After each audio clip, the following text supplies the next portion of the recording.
Ditambahkan, ini untuk memberikan simbolisasi, kaki belu saya berdarah-darah. Baik, Rasulullah bergerak dari Mekah ke Taif itu karena belum mendapatkan gambaran bahwa tempat hijrah beliau ada tempat yang sangat teduh. Dikira Rasulullah adalah Taif, tapi ternyata bukan Taif, tapi Medina. Karena secara posisi geografis, Taif itu lebih dekat kepada Mekah. Mungkin jaraknya sekitar 75 kilo, perjalanan sekitar 1 jam ke arah Taif. Nanjak terus gitu ya. Rasulullah sengaja jalan ke sana untuk jalan kaki bersama Zaid bin Harisah, ini anak angkat beliau. Ceritanya untuk jalan kaki. Kenapa jalan kaki tidak naik onta? Karena kalau naik onta nanti akan dikejar orang-orang Quraisy. Rasul nggak berharap itu. Rasul berharap bisa fokus dalam berdakwah di sana. Tapi ternyata penerimaan mereka orang-orang Taif itu, mereka tidak terlalu menjadi orang pemberani. Mereka pengecut. Kenapa? Karena kalau mereka mengikuti Rasulullah, mereka bisa jadi musuhnya orang Quraisy. Orang Quraisy itu suku besar. Kayak saat ini kita ngelihat di TV-TV kita, di YouTube-YouTube kita, menjadi musuhnya Amerika, itu babak belur. Maka nggak banyak yang berani untuk berdiri ngelawan mereka. Negara Arab ada 21 negara, mana yang berani untuk berdiri? Satu pun tidak ada, bebek semua, pangkalan-pangkalannya ada di sana semua. Mirip plak keteplak dengan Taif. Oke, blok, ya udah. Daripada kita repot gitu kan, udah ngasih aja pangkalan militer di tempat mereka. Ini mirip dengan orang Taif zaman itu. Maka ngelemparin batu pada baginda Rasul untuk menunjukkan bahwa mereka tidak setuju dengan Rasulullah. Tapi secara dakwah apakah mereka tahu bahwa Al-Quran itu benar? Benar, mereka tahu. Ketika dengar ayat Quran itu, "Oh, menarik sekali ini. Pasti bukan kalimatnya Rasulullah, ini pasti adalah kalimatnya Allah." Kalau orang-orang yang punya pemahaman tentang bahasa Arab yang cukup baik, itu pasti akan bisa bedakan mana Al-Quran, maka mana yang cuman bahasa Arab biasa. Pasti bisa bedain. Umar bin Khattab tidak perlu pakai lama kok dengar Toha ma anzalna alaikal Qur'ana litashqa. Itu jelek langsung. Hidayah masuk di dalam relung hatinya. Kenapa cepat? Karena Umar itu tidak punya aling-aling. Kebenaran tetap kebenaran walaupun dimusuhin semua orang. Beliau berani. Nah, orang Taif udah tahu kebenaran, cuman bedanya adalah mereka belum belum berani gitu. Itu PR-nya. Masa itu Rasulullah pun apa namanya? Nyari perlindungan. Perlindungan itu di sebuah kebun punya Utbah bin Robi'ah. Ternyata di situ ada punya pelayan. Pelayannya seorang Nasrani. Diberikanlah makanan. Ini untuk Rasulullah gitu. نصرا مني نوى Min Ninawa. خذها إلي. Nah, saat itu Rasulullah makannya menggunakan Bismillahirrahmanirrahim. Dia bingung, loh, kok orang Arab biasa gak baca Bismillah, ini mau baca Bismillah. Maka tanya, siapa engkau? Ana Rasulullah gitu kan. Di situlah tersambung nanti dengan Yunus bin Matta. Orang ini dari mana? Dari Ninawa. Oh, Ninawa gitu kan. Itu tempat saudaraku bernama Yunus bin Matta. Kagetlah dia. Adas namanya. Ninawa kok kamu tahu gitu kan. Saya udah bertahun-tahun di sini di kota Taif gitu. Gak ada satupun orang yang mengenal Yunus bin Ninawa. Tapi kok kamu tahu? Iya, dia saudaraku. Kenapa? Rasulullah udah pernah Isra Mi'raj dan ketemu dengan Nabi Yunus. Satu sama lain terhubung antara para nabi. Di situ Rasulullah berdoa, Allahumma inni asyhadu dha'fa الدماء quwwati. تسيل من قدميه. Ini doanya yang menjadi rujukan kita dalam ilmu MR yaitu ilmu garis kebenaran. إنه يدعو ربه. Diwakili oleh Zaid untuk pembacaan doanya. Allahumma inni asyhadu dha'fa quwwati. اللهم إليك أشكو ضعف Ya Allah, قوتي aku adukan kepadamu lemahnya kekuatanku وقلة حيلتي dan sedikitnya usahaku وهواني على dan الناس يا أرحم kehinaanku di hadapan الراحمين. manusia. أنت رب المستضعفين وأنت Engkau ربي. Tuhan yang orang-orang lemah dan Engkau Tuhanku. إلى من تكلني؟ إلى بعيد يتجهمني Pada musuh-musuhku أم إلى عدو ملكته atau pada أمري؟ musuh yang menguasai diriku? إن لم يكن بك Tidak غضب apa-apa ya علي Allah, فلا asalkan Engkau أبالي، tidak marah padaku ya Allah. ولكن عافيتك Aku هي yang mohon أوسع لي. kemurahan-Mu ya Allah. أعوذ بنور وجهك Aku الذي berlindung dengan أشرقت له cahaya-Mu ya الظلمات Allah.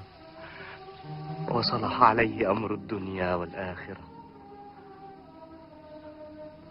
من أن ينزل بي غضبك أو يحل علي سخطك.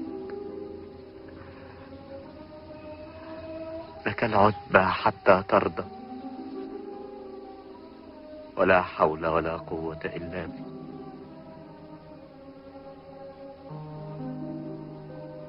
أنصح بالرحيل. الطائف لم تعد مكانا آمنا. Maka nasihat dari Adas, jangan lama-lama di sini, kembalilah. Maka saat kembali tadi nanti ada لم يصادفه أسوأ منها. ketika kembali beliau sampai ke titik sebelum masuk kota Makkah, beliau singgah sebentar di tempat namanya Ma'ala saat ini, antara Ma'ala dengan Masjidil Haram.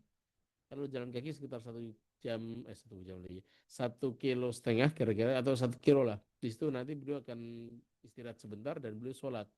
Ketika sholat ternyata Masya Allah, ketika Allah tadi memuliakan baginda Rasul, menghibur beliau, ketika jin bangsa manusia tidak mau menerima beliau, ternyata ada bangsa lain yang menerima beliau, namanya bangsa jin. Maka disitulah jin, ketika beliau lagi sholat, ada jin lagi lewat dengerin ayat Quran, kok indah banget gitu kan. Qalu inna sami'na Qur'anan ajaba, kami dengar Al-Quran, kami takjub, kata jin itu. Maka ternyata masuk Islam, ternyata dari dakwah beliau bukan dari bangsa manusia, ternyata bangsa jin. Nah, nanti Bapak Ibu kalau lagi umroh pasti insya Allah dilewatin tuh, lagi city tour gitu kan, lewat masjid jin. Nah, tempat itulah tempat Rasul dulu sholat. Dan ketika sholat Masya Allah, ada bangsa lain yang mendengarkan beliau dan mereka takjub dengan Al-Quran. Kalau hakikatnya mereka, suara hatinya pasti dengar Al-Quran itu enak dan adem. Cuma next levelnya adalah berani nggak megang itu. Karena di zaman itu megang Al-Quran bahasanya dalam artian adalah menjadi seorang muslim, siap-siap mati, siap-siap dimusuhi. Gitu. Itu yang menjadi persoalannya. Maka mereka nggak ada yang banyak berani. Saat itu yang berani itulah para sahabat-sahabat as-sabiqunal awwalun. Maka orang-orang level as-sabiqunal awwalun itu levelnya beda. Karena berani mengatakan saya muslim, wis Masya Allah. Kayak gini, kayak peci, ikut kajian gitu kan. Itu kalau as-sabiqunal awwalun itu siap-siap dibantai, siap-siap ekonominya ambruk, siap-siap dimusuhin, bahkan siap-siap untuk dibunuh. Mereka punya level yang berbeda. هذا اليوم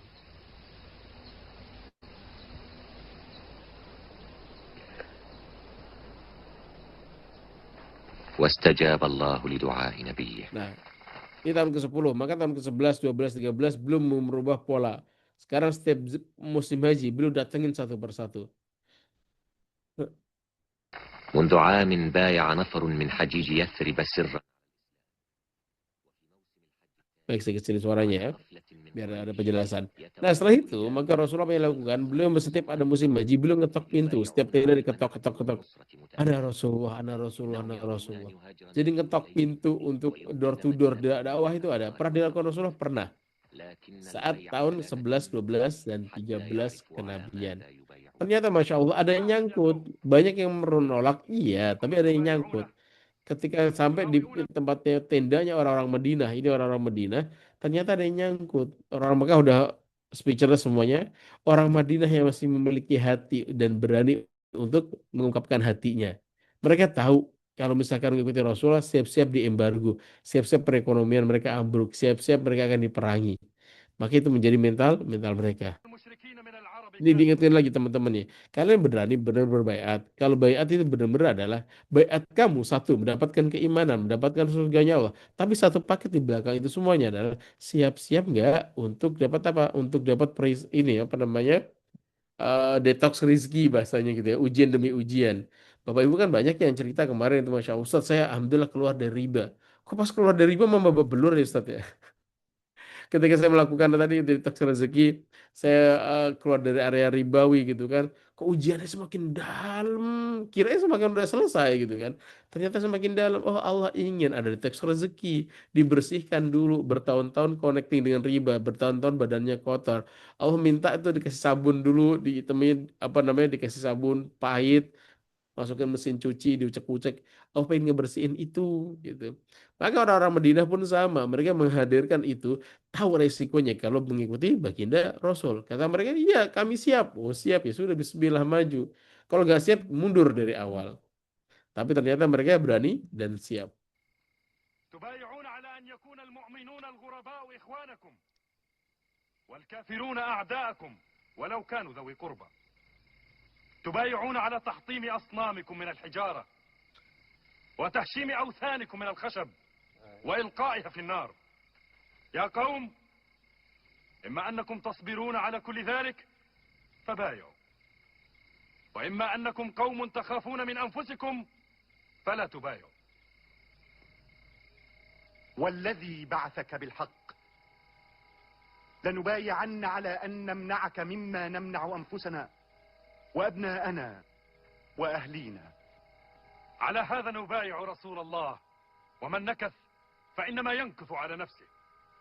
نشهد الله ورسوله نحن الأوس والخزرج أننا أنصار نبايع رسول الله على السمع والطاعة، على نصرة الإسلام بأنفسنا وأبنائنا وأموالنا، على أن نفتح قلوبنا وبيوتنا للمهاجرين إلينا من إخوة الإسلام.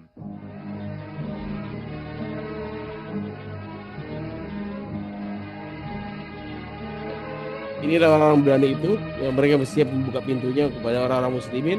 Di satu sisi yang lain adalah mereka juga siap harus resikonya.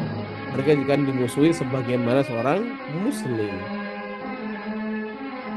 Maka di level pertama Rasul minta para sahabat hijrah, semuanya wajib hijrah. Sekarang bukan opsi dalam artian kalian boleh hijrah boleh tidak, seperti ke Habasyah. Ke Habasyah ke Ethiopia Rasul minta yang mau hijrah silahkan, yang enggak juga silahkan. Itu opsional. Tapi untuk yang Madinah wajib hijrah kecuali orang-orang duafa, orang-orang yang kuat jalan sepanjang itu, maka boleh mereka menetap. Tapi siap-siap mendapat ujiannya gitu. Maka yang kuat maka semuanya wajib untuk hijrah. Walaupun resiko dari hijrah itu adalah hartanya akan diambil, Alphardnya, Lamborghini-nya, rumahnya, propertinya semuanya bisa jadi dirampas oleh orang-orang Quraisy. Dan kenapa di fase awal tidak Rasulullah masuk dalam barisan orang-orang muhajirin? Karena Rasulullah ingin mengamankan para sahabat. Karena kalau misalkan Rasulullah ikut hijrah bersama para sahabat, maka yang terjadi adalah bisa jadi mereka akan langsung dibunuh-bunuhin. Tapi gara-gara Rasulullah masih standby di kota Mekah, orang hijrah dibiarkan saja jalan-jalan gitu ya. Untuk apa? Ya, yang penting Rasulullah masih ada di Mekah. Jadi saya bayangin Bapak Ibu, ketika Bapak Ibu jalan dari Mekah ke Madinah gitu kan, Masya Allah. Itu kan dipermudah ya dengan mobil cukup 5 jam. Mobilnya ber-AC. Bapak Ibu tinggal tidur aja. Itu pun masa sekarang masih banyak kasih kemudahan lagi. Itu kurang lama banget Ustadz 5 jam. Ya Allah. Terus tambahin apa? Naik kereta cepat 2,5 jam saja. Oh Insya Allah kereta cepat Ustadz. Adem ayem gitu kan. Bisa pesan pop mie di perjalanan. Bisa pesan kopi dan sebagainya sambil jalan 2,5 jam. Tapi bayanginlah Rasulullah saat itu dengan para sahabat. Itu jalan 8 hari 8 malam. Jalan kaki. Naik ontak juga perjalanan kira-kira 8 hari 8 malam, naik turun gunung dan sebagainya. Udaranya panas luar biasa. Maka kalau misalkan hari ini kita diberikan kenikmatan, kemudahan, maka bersyukurlah. Terkadang kita perlu bandingkan dengan para sahabat ini, itu jalan kaki sepanjang itu.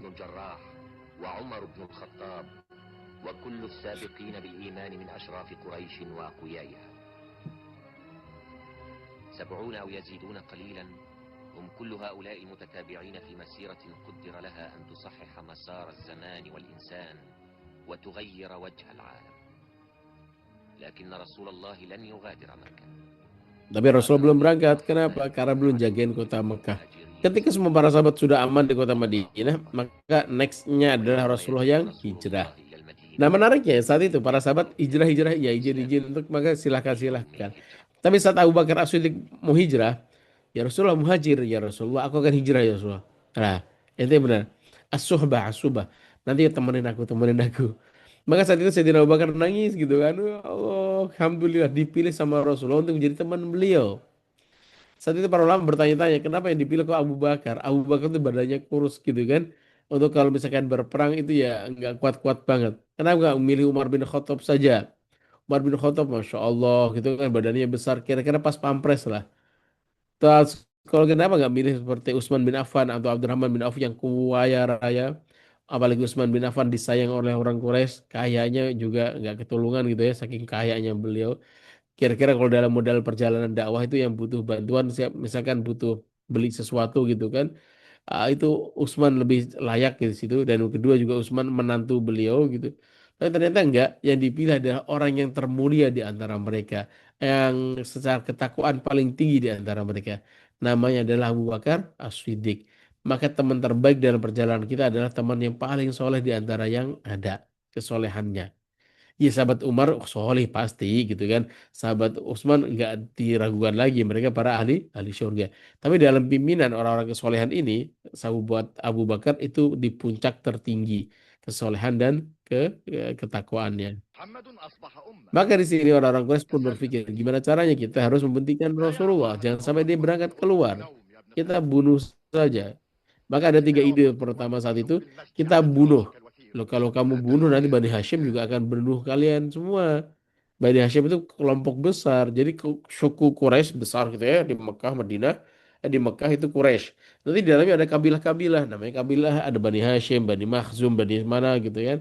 Rasul dari Bani Hashim. Nanti ada Abu Jahal dari Bani Makhzum. Nah, Bani Hashim itu sukunya besar banget. Kalau misalkan satu orang berani bunuh Rasulullah, ini orang akan dibantai dengan sukunya oleh Bani Hashim itu. Kuat sekali ya Bani Hashim ini. Maka mereka berpikir, ya udah kalau gitu kita tangkap aja, kita penjarain. Sampai iblis turun tangan untuk ikut dalam musyawarah ini. Loh, kalau kamu misalkan apa nih penjarain lah, kalau misalkan orang Madinah gak terima datang ke sini merangi kalian, bisa jadi kalian kalah, terus diselamatkan gimana? Jangan, jangan. Ya sudah kita kalau itu kita usir aja dia. Dan usir dalam artian gimana? Kita angkat dia, kita apa bahasa istilahnya? Kita asingkan di pulau yang jauh gitu. Maka iblis bilang lagi loh, kalau kamu asingkan, kalimatnya Muhammad itu kalimat yang indah. Kalau dia mengucapkan kalimat itu di tempat barunya, ya pasti juga sama. Ada pengikut baru di sana. Ya terus gimana? Aku punya ide. Idenya gimana? Abu Jahal maju. Kita bunuh Rasulullah, tapi pakai langsung bareng-bareng. Ha, cep.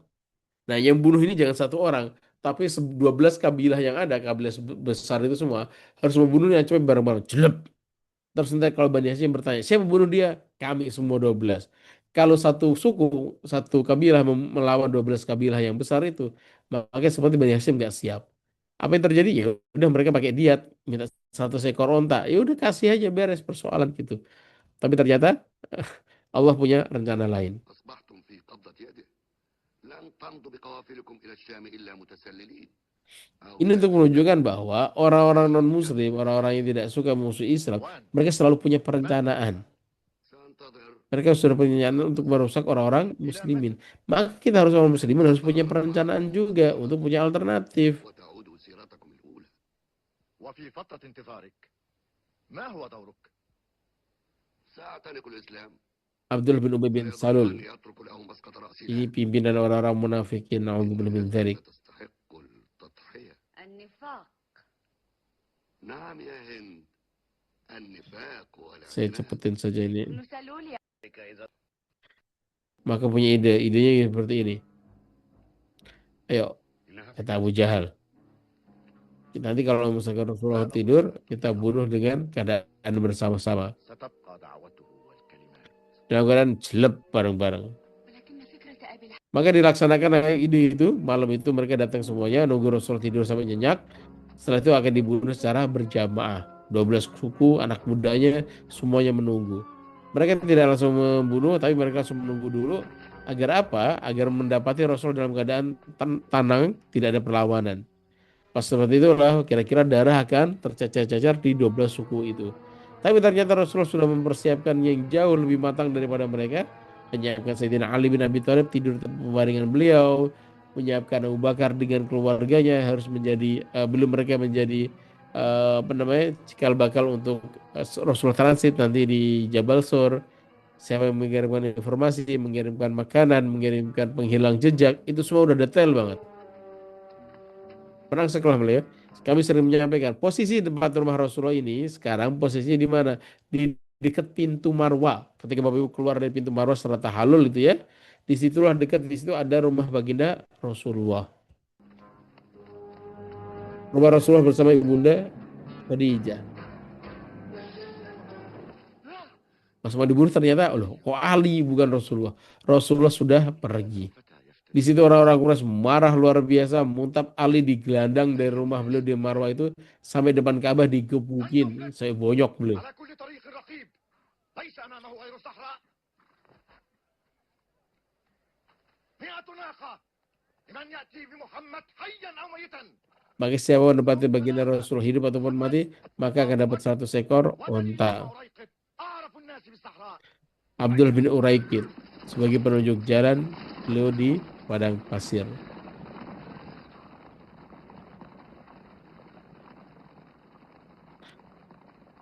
Ketika itu Rasulullah hijrahnya itu ke arah selatan, harusnya ke arah utara, ke arah Madinah. Semua orang mencari beliau di arah Madinah, tapi nggak ketemu. Ternyata Masya Allah, itu pun ke arah selatan, masih ada yang لماذا nemuin تخرجون juga. هنا؟ المدينة طريقها هناك. Kenapa ke sini? Madinah ke ما sono. أثرهم؟ أعراب يسيرون غربا. إني أعرف عملي. نعم نعم ومثلك يعرف. يقولون إنك تقتفي أثر الطير بأنفك. Sampai sampai Jabal Sur, ternyata di situ ketika kita sudah punya perencanaan A, B, C, D, dan E gitu misalkan, rencana sudah detail sekali, kita udah ikhtiar maksimal banget. Tapi kok ternyata gitu kan, tidak sesuai harapan kita, disitulah turun tangan Allah. Allah mengirimkan pasukannya. Ternyata pasukan itu bukan pasukan malaikat yang jagain di depan, tapi ternyata adalah laba. Itu yang paling lemah, laba-laba tuh dilihat thread gitu kan, di garis يا aja محمد itu rumahnya udah rusak gitu. اخرج ولك علينا أن نعود بك حيا إلى Jadi مكة. secara kekuatan bukan di laba-labanya, kekuatannya adalah dari penjagaannya Allah gitu. Mereka berpikir nggak mungkin ada orang berani masuk ke sini. Kalaupun misalkan masuk, ya محمد pasti ada laba-laba ini أصبح pasti أمرك. rusak. Ternyata ini اخرج. ada laba-labanya. Saat itulah Abu Bakar mengatakan, belum ngeliatin dari atas ini ada bolongan, dan di situ di kaki ini kebayang ini kalau Abu Jahal ngeliat ke kakinya ke bawah, pasti akan melihat Abu Bakar. Abu Bakar melihat mereka, cuma mereka nggak ngeliat Abu Bakar yang di dalam. Deg-degan beliau, karena takutnya kalau misalkan nangkap Rasulullah selesai ini dakwah ini gitu. Suara mereka, obrolan mereka begitu ماذا توصلون في jelas الغرب banget إلى هذه didengar oleh المسافات؟ Sayyidina Abu Bakar اتجهوا شمال Sabut يثرب. Abu Bakar dan baginda Rasul. Di situ nanti Allah akan menurunkan ayat yang membuat mereka tenang gitu kan. La tahzan la takhaf wa la tahzan innallaha ma'ana. Jangan sedih dan jangan takut, Allah bersama kita. Ada ketiga ternyata Allah. Di situ hati beliau tenang gitu kan. Allah tutupin itu kan pintu Jabal Sur تلك dengan apa? قدرة الله. Dengan ankabut, dengan لا يكون بين Spiderman, محمد Spiderman والموت lagi, حيلة dengan إلا laba-laba. خيوط واهنة من نسيج هذا العنكبوت. Maksudnya di sini inilah area أبو keajaiban. بكر Kalau bahasanya الخطاب Rasulullah adalah رضي الله mukjizat, عنه ada mukjizat, رسول maunah dan الإسلام والنبي mukjizat, يحمس karomah لصاحبه dan في maunah. يقين. Kita di level ketiga yaitu لا maunah, تحزن pertolongan إن Allah. الله معنا. Yakin tugas kita adalah mengikhtiarkan yang terbaik apa yang bisa kita mampu, tapi tetap hasilnya pasrahkan kepada Allah. بعد الغار رحلة أيام لاهبة يقطعها النبي وصاحبه ودليلهما الأعرابي فوق صحراء لم تطأها من قبل أقدام إنسان.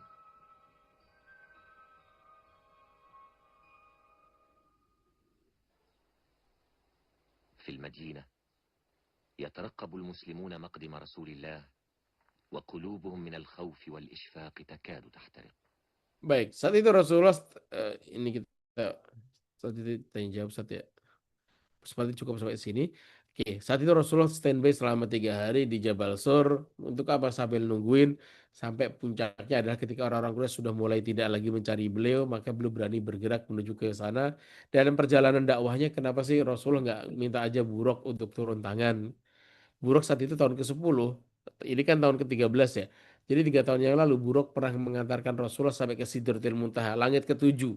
Kalau Madinah doang mah, tung gitu kan nyampe. Kayak Aqsa saja cuma sekali langkah, blum, sampai langsung.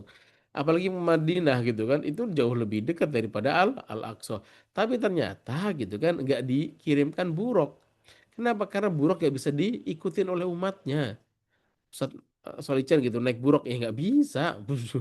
Mukanya langsung berantakan semua saking kecepatannya yang sangat luar biasa tingginya gitu kan, itu nggak kehitung kita dengan kecepatannya 800 km per jam aja, kalau misalkan ada yang bocor gitu kan pesawat bolongan gitu ya, pasti ketarik tuh semuanya.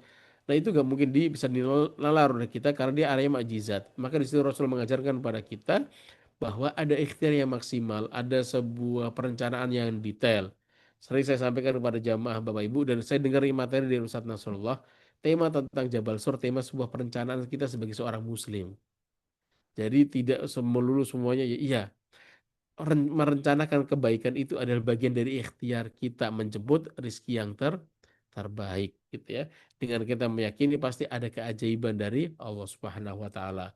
Itu bagian dari ikhtiar membuka rizki, perisai rizki gitu kan. Itu bagian ikhtiarnya adalah tadi merencanakan yang terbaik. Kayak Bapak Ibu pengen dapat keajaiban, pengen dengan cara apa? Yuk kita sedekah, yuk kita buka perisai rizkinya. Itu bagian dari ikhtiar-ikhtiar kita untuk mencapai titik keajaiban. Wallahu a'lam bishawab. Oke, Masya Allah, Presiden ya.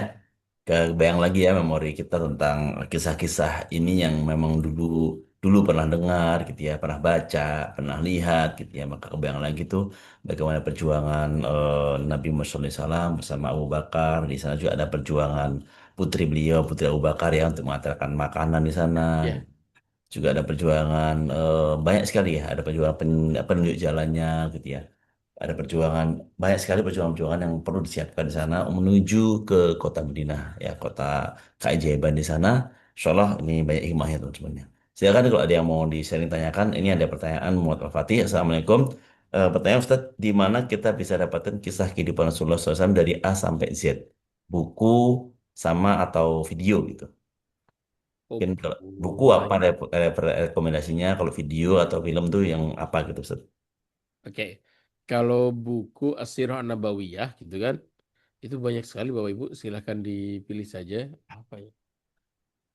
Kalau saya dapatnya yang sekarang sukanya itu yang pakai bahasa Arab belum diterjemahkan. Tapi kalau banyak kok Sirah Nabawiyah, itu kitab-kitab Sirah Nabawiyah, hanya memang perspektifnya agak beda-beda. Ada yang perspektifnya sosial gitu kan, ada perspektif ini dan itu. Saran saya ngambil Sirah Nabawiyah min Mashatiril Asliyah dari apa yang terjemah Indonesianya ya. Nanti saya coba cari lagi. Itu cara buku. Tapi sekarang yang bapak-bapak, ibu, karena zaman now itu kan sukanya film ya, tinggal nonton selesai persoalan gitu. Nah itu film Umar bin Khattab. Ya bisa dibuka di Tokopedia banyak itu yang jualan flash disknya. Umar bin Khattab. Saat ini saya tidak menggunakan video itu karena kalau cukup video itu cukup galak di YouTube ya. Karena dia langsung kena ban langsung YouTube-nya karena punya punya copyright yang cukup ketat di area situ. Hanya saja memang ujiannya adalah ketika nonton film itu nggak paham ini kejadian apa sih gitu kan. Biasanya saya pakai dua. Satu nonton videonya, satu sisi nonton kitab, melihat kitabnya. Nah film Umar bin Khattab itu bisa dikatakan adalah mungkin 80% sampai 90% itu dokumentasinya itu ikut pada rujukannya kitab. Bahkan kalimat yang diucapkan artisnya itu kalimat yang plek kata plek diucapkan di dalam referensi tarikh sejarah.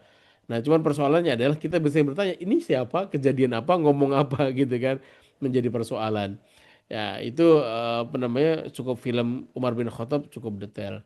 Kalau kisah ya tadi, kalau part-part kecil itu Ustadz Hanan Ataki, itu sangat rekomen, Ustadz Salim Afillah.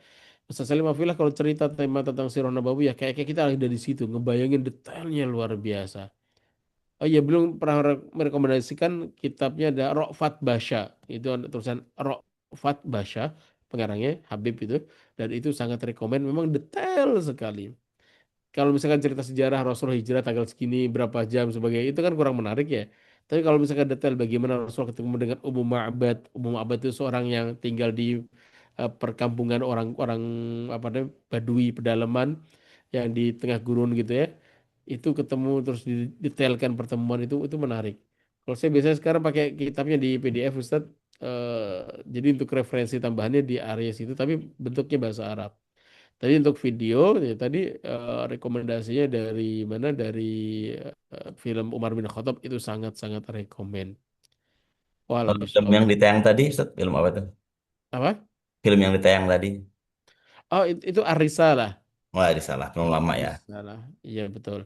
Kalau untuk jangka pendek itu kan cuma 3 jam ya selesai. Hari salah. Kalau dalam film Umar bin Khattab itu kan 30 episode, satu episode sekitar 45 menit ya. Jadi panjang benar gitu kan. Tapi emang enaknya adalah dia mendetail.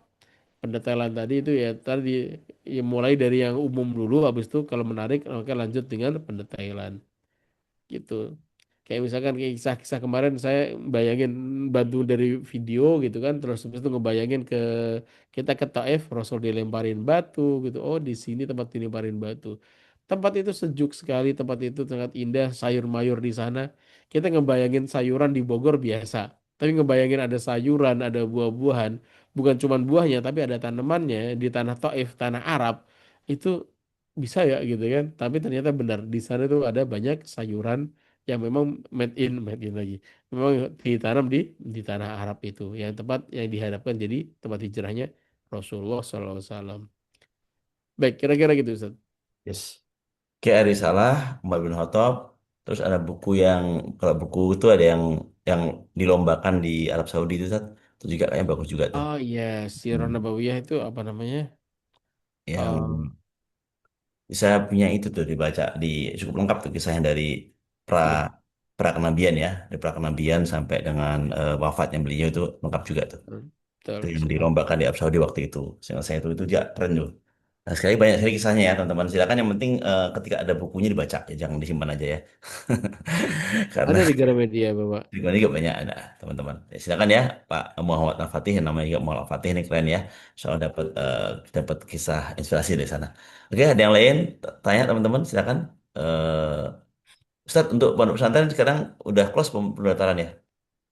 Sudah close. Tinggal besok ke Sabtu Minggu ada apa namanya? Ada seleksinya. Oke, oke, oke, oke.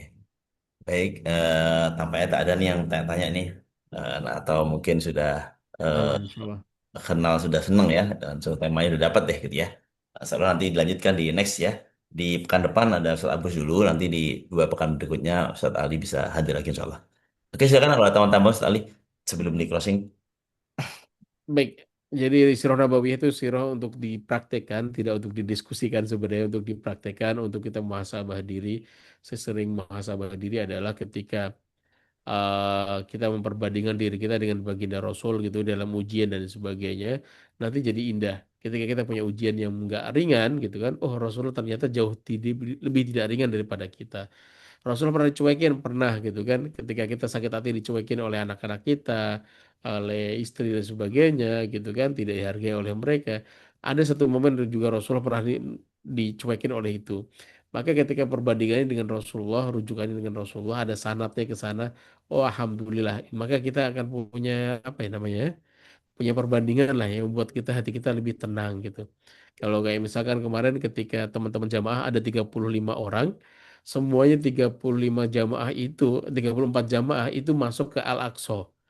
Yang tidak keluar visanya cuma satu, pembimbingnya saya sendirian. Itu rasanya ya Allah, ya ada rasa juga sih. Cuman langsung terhibur dengan apa? WA dengan Ustadz Nasrullah. Ustadz, saya mengikuti jejak Ustadz. Apa itu? Ki? Itu jejak bahwa nggak masuk Al-Aqsa. Oh sama, mencari kemiripan-kemiripan itu penting gitu kan. Oh pernah dicuekin, pernah tidak disukain sama orang, iya sama. Rasul juga sama pernah tidak disukain gitu ya. Tapi tidak sukain bukan karena akhlaknya beliau, tapi karena gaya, ya karena dakwah beliau gitu kan. Orang yang tidak suka dengan dakwah ini pasti tidak suka dengan orang-orang yang menyampaikan dakwah yang baik itu. Maka nanti ketika kita dalam kondisi yang mungkin kita ngedrop sebagainya, maka ujiannya Rasulullah itu jauh lebih berat dan lebih tidak mudah daripada ujian kita. Kayak misalkan gitu, ada orang sakit gigi, kurang sehat giginya, cenut-cenut, itu cenut, ya Allah kayak dunia itu kayak nggak ada yang nikmat ya gitu rasanya. Dikasih tahu ya Allah aku sakit gigi, ternyata temannya kasih tahu aku sakit jantung, harus pasang ring dan sebagainya. Atau misalkan aku kena stroke, kayak sakit gigi kita, ah ya Allah cuma sakit gigi doang, malu kita gitu kan. Kenapa ujian orang lain jauh lebih berat daripada ujian kita? Maka di situ kita perlu memperbandingkan biar lebih lebih datar lah hidup kita gitu kan, karena ujian baginda Rasul jauh lebih berat. Wow, alam bisawab. Masya Allah. Oke ya, teman-teman semuanya, sekali lagi kisah Rasul itu penuh dengan ujian ya, dan sebagaimana kita juga hambanya ya, hamba Allah juga, kita umat Nabi Muhammad SAW tentu juga punya ujian-ujian gitu. Nah, maka kita bisa melihat kisah-kisah ya. Ketika ada ujian kita nggak usah nengok yang lain dulu deh ya. Nengok kalau kita memang nggak mudah nih nyari apa siapa nih, kita sendirian gitu ya di kampung, maka tengok aja kisah Nabi. Saya Nabi, kita siroh, buka siroh lagi, buka video-video tentang siroh Nabi, itu akan menjadi obat untuk kita semuanya. Dan Rasul pun demikian ya, Ustaz Ali ya. Rasul ketika beliau galau dibukakan ayat Al-Quran tentang kisah-kisah Musa, kisah-kisah Nangis. Yunus, kisah-kisah ini semuanya ya Ustaz ya. Nah, jadi memang kisah-kisah ini eh, menjadi teladan untuk kita semuanya.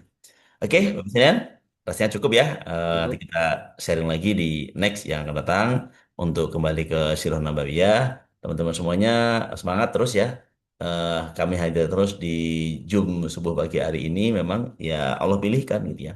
Allah pilihkan kajiannya itu kajian subuh MR Book, bukan kajian subuh malam rezeki. Kalau rezeki kan hanya ilmu aja ya, tapi kalau MR Book tuh ada ilmunya, ada sedekahnya gitu ya. Berarti apa? Berarti kita belajar suruh langsung praktek. Berarti apa? Belajar setiap hari, prakteknya setiap hari gitu ya. Maka prakteknya di antaranya adalah dengan sedekah di MR Book. Silakan teman-teman semuanya untuk kontribusi. MR Book nanti bisa menyalurkannya di pondok pesantren Pohon Rezeki yang ada di Depok, di Bogor, juga eh, di Tegal, atau nanti ada eh, di Bandung ya. Bandung, Bandung. Bandung juga akan dibangun proses gitu ya.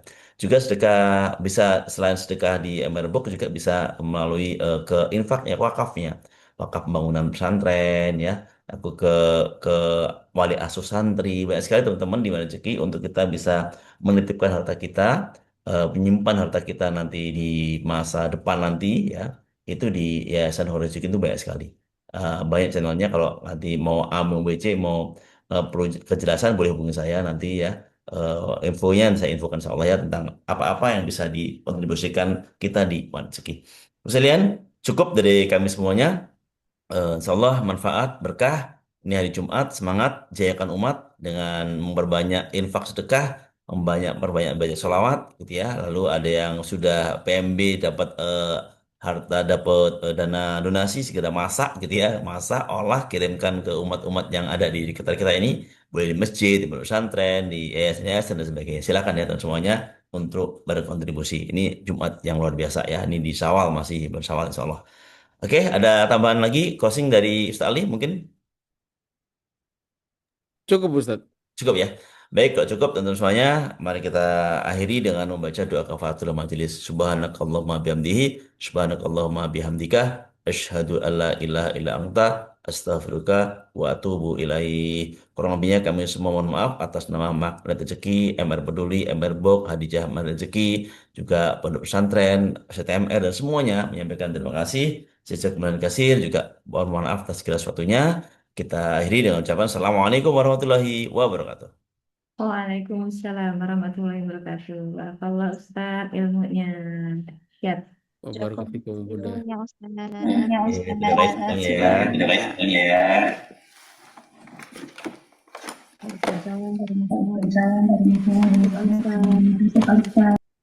Oke, saya buka lagi untuk lagu kita ya, Cahaya Baitullah. Oke, ini rekening donasinya di sini ya, Tuh Book ya. Oke, teman-teman semuanya silakan berkontribusi.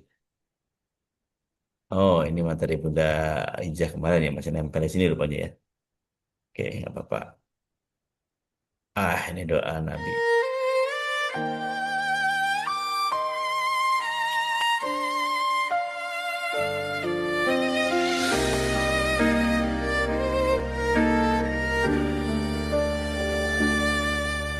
Langkah ini ku tapakkan penuh harap hamasa menuju rumahmu ya Allah di tanah suci penuh hikmah.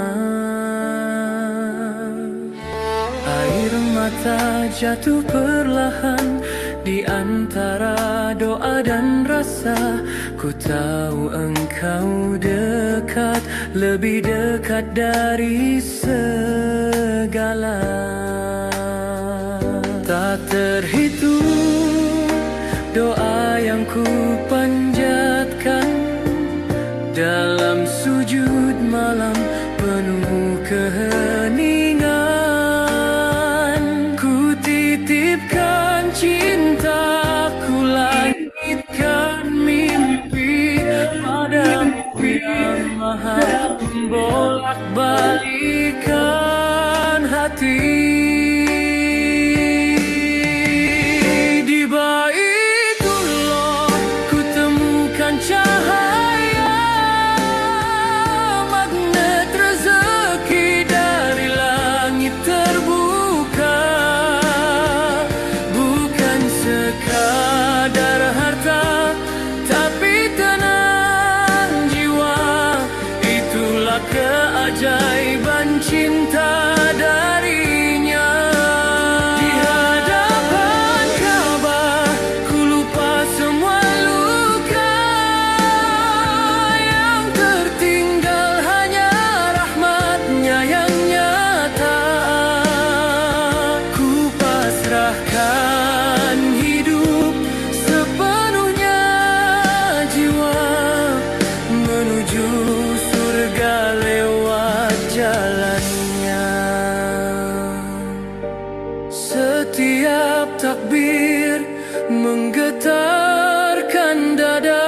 Setiap langkah zikir menyatu dalam makna.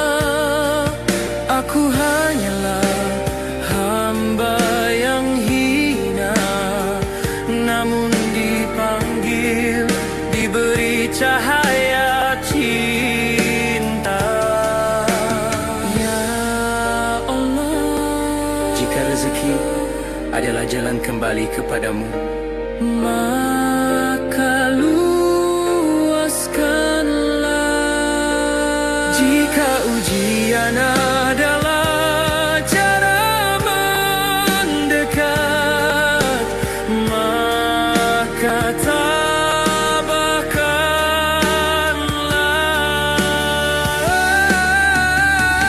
Di Baitullah ku temukan cahaya, magnet rezeki dari langit terbuka. Bukan sekadar harta, tapi tenang jiwa. Itulah keajaiban cinta darinya. Di hadapan Ka'bah ku lupa semua luka, yang tertinggal hanya rahmatnya yang nyata. Ku pasrahkan hidup sepenuhnya, jiwa menuju surga lewat jalannya. Di Baitullah ku temukan segalanya.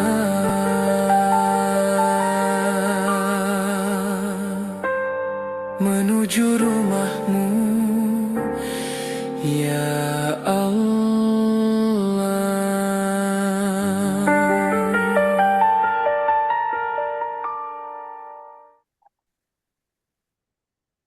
Baik, alhamdulillah teman semuanya tutup dengan membaca sholat Nabi. Allahumma sholli ala Muhammad wa ala ali Muhammad. Ketemu lagi kita esok di hari Sabtu bersama Pak Syarifuddin dari Makassar.